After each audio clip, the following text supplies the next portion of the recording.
মানে এই ব্যবসা করে কি সংসার চালানো সম্ভব কিনা? সংসার তো ইনশাল্লাহ সম্ভব। সম্ভব। পুঁজি কত টাকা দিয়ে শুরু করছিলেন?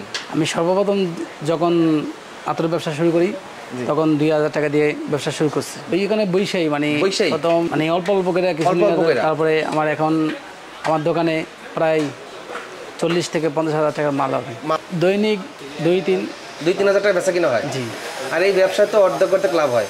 আলহামদুলিল্লাহ। আরো তো বেশি হয় মাঝে মধ্যে। না, আমি এত লাভ করি না, আমি অর্ধেক করি। শুরুতে তো অনেক ধরা খাইছেন নাকি? ব্যবসার শুরুতে দিয়ে 2000 টাকা ব্যবসা করছি না। হ্যাঁ। ওই 2000 টাকা উঠাইছি, তবে কিন্তু 2-1টা আতর মানে এই আতর দিয়ে আমি এখনো স্মৃতি হিসাবে রেখে দিয়েছি। আচ্ছা, লস গেছে কিছু আতর। যেহেতু ব্যবসার শুরুতে কিছু বুঝতাম না যে এটা কোন, যারা নতুন উদ্যোক্তা তারা অবশ্যই দেখে আতর চিনতে হবে যে ভাই কোনটা অরিজিনাল কোনটা নর্মাল। মিটপুরে অনেক তেল মিশানো হয়, যেমন অনেক দোকান আছে, কিছু কিছু দোকান অবশ্যই খদ্দর বাজারে কেনাকাটা করতে আমি বেশিরভাগই খদ্দর বাজার দোকান দেয়। মিটপুর 14 নম্বর জামিউল মাদ্রাসার মাঠে ওইখানে গেলে আপনারা পাবেন। হ্যাঁ, এখানে গেলে আমাকে পাবেন। আসলে অনেক লাইন ঘাট শিখে গেছেন, বুঝে গেছেন, এখন মাল কিনতেছেন, বিক্রি করতেছেন, তাই না? এখন আপনি চাইলে ব্যবসা যদি আপনি এখন 5 লাখ টাকা ইনভেস্ট করেন, তা আপনার মনে ভয় থাকবে না যে লস হবে না। আরো যদি টাকা ইনভেস্ট করতে পারেন, ব্যবসা আরো বড় করতে পারবেন, তাই না? জি জি জি।